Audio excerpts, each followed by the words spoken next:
इमरान खान साहब एक दिन पहले यानी कि 12 जून को जेआईटी के सामने पेश हुए थे और जेआईटी दो थी। एक जेआईटी नहीं थी, दो जेआईटी थी।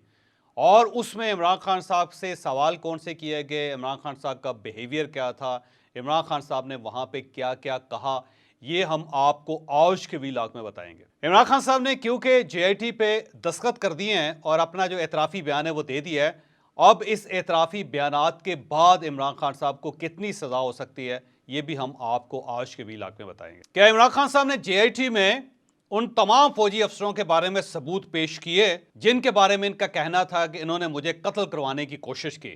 और अगर सबूत दिए इमरान खान साहब ने तो वो सबूत क्या थे ये भी हम आपको आज के वीलॉग में बताएंगे।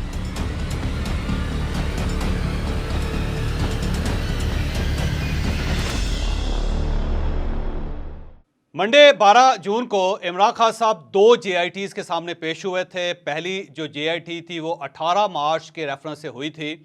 और उसके जो सरबराह थे वो जुल्फ़कार हमीद साहब थे। जुल्फ़कार हमीद साहब एडिशनल आईजी पंजाब हैं। और 18 जून को आपको पता होगा कि इमरान खान साहब जुडिशल कॉम्प्लेक्स इस्लामाबाद में आए थे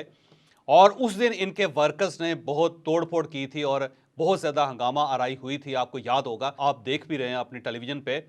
आपको अंदाज़ा होगा कि 18 मार्च को इमरान खान साहब के वर्कर्स ने या इनके टाइगर्स ने क्या किया था जुडिशल कॉम्प्लेक्स में, और उसके खिलाफ ज़ाहिर है फिर एफआईआर्स हुई और उन एफआईआर्स पर एक जेआईटी बनी जिसकी सरबराही जुल्फ़कार हमीद साहब कर रहे हैं। तो इमरान खान साहब कल पहले जुल्फ़कार हमीद साहब के सामने पेश हुए और इसके बाद जो दूसरी जेआईटी थी वो इमरान खान साहब की तरफ से जो इल्ज़ामात लगाए गए थे वो डीजीसी के बारे में और डीजीआईएसआई के बारे में थे, और उसमें प्राइम मिनिस्टर और वज़ीर दाखिला के ऊपर भी इल्ज़ाम लगाया गया था कि इन्होंने मुझे कत्ल करने की साजिश की है। और बल्कि बार बार इमरान खान साहब ये बयान देते रहे, उन्होंने अपनी तकरीरों में भी बयान दिए, फिर उन्होंने जो कौम से वो खिताब करते हैं रोज़ाना उसके अंदर भी उन्होंने ये बात की थी। तो दूसरी जेआईटी इसके ऊपर थी और इस जेआईटी के जो सरबराह थे वो सैयद शहजाद बुखारी हैं। ये डीआईजी ऑपरेशंस है इस्लामाबाद में। तो ये वहाँ पे भी इमरान खान साहब पेश हुए। इमरान खान साहब कल जब आए तो ये बेसिकली जेआईटीज़ बैठी हुई थी डीआईजी ऑपरेशंस के ऑफिस में, और वहीं पे इमरान खान साहब को बुलाया गया था, लेकिन इमरान खान साहब बड़ी ताख़ीर से वहाँ पहुँचे। उसकी बुनियादी वजह यह थी कि इमरान खान साहब इस्लामाबाद हाई कोर्ट में पेश हो रहे थे पहले, और वहाँ पे इमरान खान साहब को इतना ज़्यादा टाइम लग गया कि फिर वहाँ से वो शाम को 5 साढ़े 5 बजे फारूक, और उसके बाद फिर वो डीआईजी ऑपरेशंस के पास उनके ऑफिस में हाज़िर हुए। तो दो जेआईटीज़ अलग अलग बैठी हुई थी और दोनों जेआईटीज़ के अंदर पाकिस्तान की सीक्रेट एजेंसीज़ के लोग भी थे। वहाँ पे आईएसआई के लोग भी थे, वहाँ पे आईबी के लोग भी थे, वहाँ एफआईए के लोग भी थे और वहाँ पे पुलिस के लोग भी थे। सबसे पहले जुल्फ़कार हमीद साहब के सामने इमरान खान साहब पेश हुए और वहाँ पे इनके एक वकील भी इनके साथ थे। और जब इनसे पूछा गया कि आप ये बताएं कि 18 मार्च को जो आपने जुडिशल कॉम्प्लेक्स के ऊपर किया और जो कुछ वहाँ पे हुआ, आप इसके ज़िम्मेदार हैं या नहीं हैं, तो कई जगहों पे इमरान खान साहब ने कहा कि हाँ मैंने ये तकरीरें की थी, हाँ मैंने ये बयान जारी किया था, हाँ मैंने गाड़ी के अंदर से ये खिताब किया था, हाँ मैंने अपने वर्कर से ये कहा था कि आप ये इस तरह करें, लेकिन जो कुछ वहाँ पे हुआ उसका मैं ज़िम्मेदार नहीं हूँ। पहली बात तो ये है कि इमरान खान साहब को जब वहाँ पे बुलाया गया था तो उन्हें मुख्तलिफ उनकी तकरीरों के पार्ट्स सुनाए गए थे, दिखाए गए थे, और हर बार उनसे ये पूछा गया था कि ये क्या आप ही हैं, क्या ये आप ही की आवाज़ है, क्या ये मैसेज आप ही ने दिया था। तो किसी भी तकरीर के ऊपर इमरान खान साहब ने इनकार नहीं किया। इमरान खान साहब का ये कहना था कि हाँ ये मैं ही हूँ और ये मेरा ही बयान है और मैंने बाकायमी होश व हवास ये बयान दिया था। तो उसके ऊपर ज़ाहिर है फिर इसको रिकॉर्ड किया गया। रिकॉर्ड करने के बाद इमरान खान साहब के सामने पेपर रखा गया और इमरान खान साहब ने अपने बयानात देख के उसके नीचे दस्तखत कर दिए। और इसके बाद जो दूसरी जेआईटी थी वो सैयद शहजाद बुखारी के सामने थी और वहाँ पे इमरान खान साहब से ये पूछा जा रहा था कि आप ये बताइए कि आपने क्या वज़ीराबाद में जब आपके ऊपर हमला हुआ तो उसके बाद आपने ये बयान दिया था कि मुझे कत्ल करवाने में राना सनाउल्लाह साहब का हाथ है, मुझे कत्ल करवाने में वज़ीर-ए-आज़म शहबाज शरीफ का हाथ है और मुझे कत्ल करवाने में डीजीसी का हाथ है। क्या ये बयान आपने दिया था? तो इमरान खान साहब ने कहा हाँ मैंने ये बयान दिया था। और उसके बाद वो 4-5 बयानात जो इमरान खान साहब के तवातर के साथ आए थे वो उनको सुनाए गए और उनसे पूछा गया कि क्या ये बयान आप ही का है, क्या ये शक्ल आप ही की है, क्या ये ऑडियो आप ही की है, और क्या आप बाकायमी होश व हवास ये गुफ्तगू कर रहे हैं। तो इमरान खान साहब ने कहा कि हाँ मैंने होश व हवास में ये गुफ्तगू की थी और ये वाकई मेरा बयान है और ये वाकई मेरी आवाज़ है। फिर उससे पूछा गया कि आपने DGISI के ऊपर क्यों इल्ज़ाम लगाया था, तो इमरान खान साहब ने कहा कि मैंने देखा कि DGISI ने एक प्रेस कॉन्फ्रेंस की थी और जब उन्होंने प्रेस कॉन्फ्रेंस की और कौम के सामने आ गए तो फिर मुझे महसूस हुआ कि ये भी इस साजिश का हिस्सा है, लिहाजा मैंने इनका नाम भी ले लिया। फिर इमरान खान साहब से पूछा गया कि आपने बार बार ये कहा था कि मेरे पास सबूत हैं और किसी जगह पे अगर एक आज़ाद फोरम बना तो मैं सारे सबूत उसके सामने पेश करूंगा, तो ये एक आज़ाद फोरम है जिसके अंदर सारे लोग मौजूद हैं, तो अब आपके पास जो सबूत है आप हमें फराहम कर दें। तो इमरान खान साहब का कहना था कि मेरे पास कोई सबूत नहीं है। तो उनसे ये पूछा गया था कि ये जो आपने DGI या और DGC का नाम लिया था, तो आखिर आपके पास कुछ ना कुछ तो सबूत होगा, आखिर किसी ने तो आपको बताया होगा। तो खान साहब ने कहा कि मुझे किसी ने बताया था लेकिन मैं उसका नाम यहाँ पे सरदस्त नहीं ले सकता। तो उनसे पूछा गया कि फिर भी किसने आपसे कहा था। उन्होंने कहा कि देखें मैं प्राइम मिनिस्टर हूँ, मेरे लिंक्स हैं बहुत ज़्यादा हर किस्म के इदारे के अंदर, तो वहाँ से मुझे किसी ने बताया कि ये साजिश किसने तैयार की थी। तो फिर उनसे पूछा गया कि क्या आपके पास इसका सबूत है, तो उन्होंने कहा मेरे पास कोई सबूत नहीं है। फिर इमरान खान साहब से ये भी पूछा गया था कि आप ये बताइएगा कि ये जो बयान आप मुसलसल बार बार देते रहे और उसमें आप कहते रहे कि मेरे पास सबूत है, तो फिर उस बयान की क्या हैसियत। तो उन्होंने कहा जी मेरे पास कोई सबूत नहीं है और वो जो बयानात हो गए सो हो गए, मैं ओन करता हूँ, लेकिन अगर आप ये कहें कि मैं कोई सबूत आपके सामने रख सकूँ तो सरदस्त मेरे पास कोई सबूत मौजूद नहीं है। फिर उनसे क्रॉस क्वेश्चंस किए गए और हर सवाल के ऊपर उन्होंने जवाब दिया और जब ये जवाब दे रहे थे तो उस वक्त इनके एक वकील भी वहाँ उनके साथ बैठे हुए थे, साइड पे बैठे हुए थे और कभी कभी वो वकील की तरफ भी देख लेते थे और वकील हाँ और ना में भी इनकार कर देता था और उसके बाद इमरान खान साहब उसकी मंशा के मुताबिक बयान दे देते थे। लेकिन ये ज़हन में रखें कि इमरान खान साहब ने किसी जगह पे भी ये इनकार नहीं किया कि मैंने ये बयान नहीं दिया या मेरा बयान जो है सियाको सबाक से हट के बयान किया जा रहा है, बल्कि उन्होंने ये तस्लीम किया कि हर चीज़ जो है उसी तरह ही है, एज़ इट इज़ है जिस तरह आप बयान कर रहे हैं। और जब ये हो गए सारे सवालात और उसके बाद उन सवालात की बुनियाद पे उनका एक एतराफ़ी बयान बनाया गया और उसके बाद वो बयान इमरान खान साहब के सामने रखा गया, तो खान साहब ने सिर्फ चंद लम्हे उस बयान को देखा, उससे कहा हाँ ठीक है,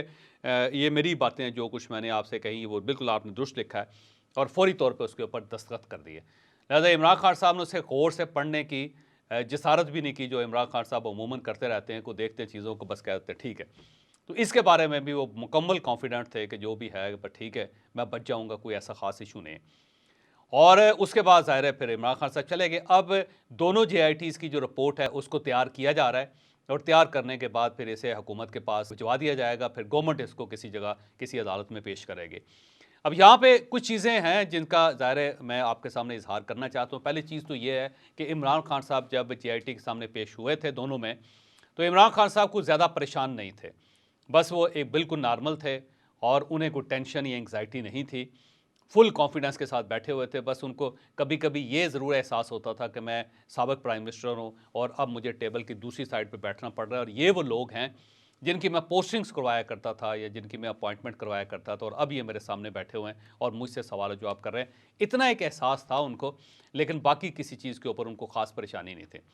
फिर जब उनसे बार बार सबूत के बारे में कहा जा रहा था तो वो कंधे उचका के कहते थे नहीं मेरे पास कोई सबूत नहीं है। तो वो जो एक पुराना इमरान खान साहब के बारे में एक रवैया चला आ रहा है, या इमरान खान साहब का या इमरान खान साहब के बारे में पुरानी सोच चली आ रही है कि वो बग़ैर सोचे समझे, बग़ैर तहकीक के कोई भी इल्ज़ाम लगा देते हैं, तो इस JIT के अंदर ये चीज़ साबित हो गई कि इमरान खान साहब के पास DGC और DGI और इसके साथ साथ वज़ीर दाखिला और प्राइम मिनिस्टर के ख़िलाफ़ कोई सबूत मौजूद नहीं है। और जो इल्ज़ाम वो लगाते रहे कातलाना हमले का, वो सिर्फ़ और सिर्फ सुनी सुनाई बात थी और वो अब सुने सुनाई बातों के ऊपर भी उनका रिस्पांस यही है कि मैं उन लोगों को नहीं जानता कि जिन्होंने मुझे ये बताया था। तो इमरान खान साहब की एक पुरानी आदत है कि जो उनके कान में फूंक मार दी जाए और वो बोल रहे हों तो वो फौरी तौर पे कह देते हैं कि हाँ ये भी था। वो हर सुनी सुनाई बात को हकीकत समझते हैं, उसे दलील समझते हैं, उसे सबूत समझते हैं। तो ये भी साबित हो गया कि इमरान खान साहब का ये जो दोनों जगहों पे जो रवैया था वो भी खैर मुनासिब था, कोई बहुत ज़्यादा मुनासिब रवैया नहीं था। अब सवाल ये है कि इमरान खान साहब के इन एतराफ़ी बयानात की कानूनी और आइनी हैसियत क्या है। पहली बात तो ये है कि इन बयानात की कोई कानूनी हैसियत नहीं है, क्योंकि जब इन्वेस्टिगेशंस में किसी मुलज़म से या किसी मुजरम से जो कुछ पूछा जाता है, जब तक जज की तस्दीक ना हो उसे कानूनी हैसियत नहीं मिलती। तो खान साहब को शायद उनके वकला ने यही बताया था कि जो आपसे पूछा जा रहा है आप बताते जाएं, जब अदालत में जाएगा मामला तो वहाँ पे हम इसे डिसओन कर देंगे। तो मेरा ख्याल ये है कि इमरान खान साहब जब ये इशू अदालत में जाएगा तो इमरान खान साहब ये कह देंगे कि मैंने तो ये कहा ही नहीं था और मुझसे ज़बरदस्ती दस्तखत करवाए गए और मैंने दस्तखत कर दिए, लिहाजा मैं इन चीज़ों को ओन नहीं करता। तो वहाँ पे इमरान खान साहब के वकला इसको चैलेंज कर देंगे। लेकिन अगर ये चैलेंज नहीं होता और ये साबित हो जाता है कि वाकई इमरान खान साहब ने इतराफ़ कर लिया अपने जराइम का, तो वो जो थाना कोहसार का इशू है जिसमें उन्होंने इल्ज़ाम लगाया डीजीसी पे और उसके अलावा वज़ीर दाखिला पे और साथ वज़ीर आज़म पे, तो उसके खिलाफ 131A के तहत मुकदमा दर्ज है और ये एक संगीन जुर्म होता है। इसमें आप किसी के ऊपर इक़दाम कत्ल का इल्ज़ाम लगाते हैं कि उसने मुझे कत्ल करवाने की कोशिश की या उसने बाकायदा कुछ साजिश की। तो 131A के तहत इमरान खान साहब को इसमें उम्र कैद हो सकती है और बाकी जो जराइम है उसमें किसी में 10 साल कैद है, किसी में 5 साल कैद है, किसी में 6 महीने कैद है। तो इन सब को अगर मिलाया जाए तो सिर्फ इसी मुकदमे के अंदर इमरान खान साहब को कोई 37 साल की सज़ा हो सकती है। लेकिन अब सवाल ये है कि क्या खान साहब के ख़िलाफ़ वाकई कोई इल्ज़ाम तय होगा, इन्हें वाकई ये JIT's रिपोर्ट जो हैं ये गवर्नमेंट के हवाले होंगी या गवर्नमेंट इसके ऊपर कोई एक्शन लेगी या नहीं लेगी, इसका फ़ैसला वक्त करेगा। लेकिन बहरहाल इमरान खान साहब अपने तमाम जुराइम तस्लीम कर चुके हैं और उसके बाद न सिर्फ तस्लीम कर चुके हैं बल्कि उन्होंने दस्तखत कर दिए हैं और इसमें उन्होंने बता दिया है कि मेरे पास कोई सबूत नहीं है, मैंने सिर्फ सुनी सुनाई बात की थी और उस सुनी सुनाई बातों में मैंने कुछ लोगों के ऊपर इवन कत्ल का इल्ज़ाम लगा दिया। लेकिन जब कल ये चीज़ें निकलनी शुरू हुई तो इमरान खान साहब की तरफ से एक ट्वीट भी आ गई और उसमें उन्होंने फिर एक नए सिरे से एक नया कटा खोल दिया, जो कटा अब आपको नज़र आ रहा है। इमरान खान साहब ने ट्वीट में कहा, सबसे पहले तो जो कुछ वीडियोस में मैंने कहा मैं उस सब की तस्दीक करता हूँ। सवाल तो ये है कि जब मैं जनरल फैसल नसीर के ख़िलाफ़ मुकदमा तक दर्ज नहीं करवा सका, जिसके बारे में मुझे इल्म था कि वो राना सनाउल्लाह और शहबाज शरीफ के साथ मुझ पर कातलाना हमले के मंसूबे में ही नहीं बल्कि इस हमले के बाद मुश्तरका तहकीकाती कमेटी टीम जो इस नतीजे पर पहुंची कि हमले में 3 हमला आवर थे की तहकीकात को सबूताज या कवर अप करने में भी मुलव्वस थे, तो मैं शवाहिद कैसे मुहैया कर सकता हूँ।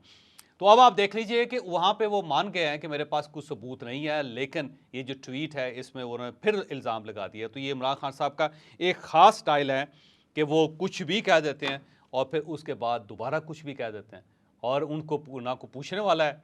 ना ही इनको को बताने वाला है। तो अब अगर कल की तस्दीक देख लें, कल के दस्तखत देख लें, कल का एतराफ़ी बयान देख लें और उसके बाद इस ट्वीट को देख लें, तो फिर इससे क्या महसूस होता है? इससे ये महसूस होता है कि इमरान खान साहब को किसी जगह पे, किसी भी मौके पे, किसी भी मुकाम पे अफसोस नहीं है। वो हर चीज़ को जस्टिफाइड समझते हैं।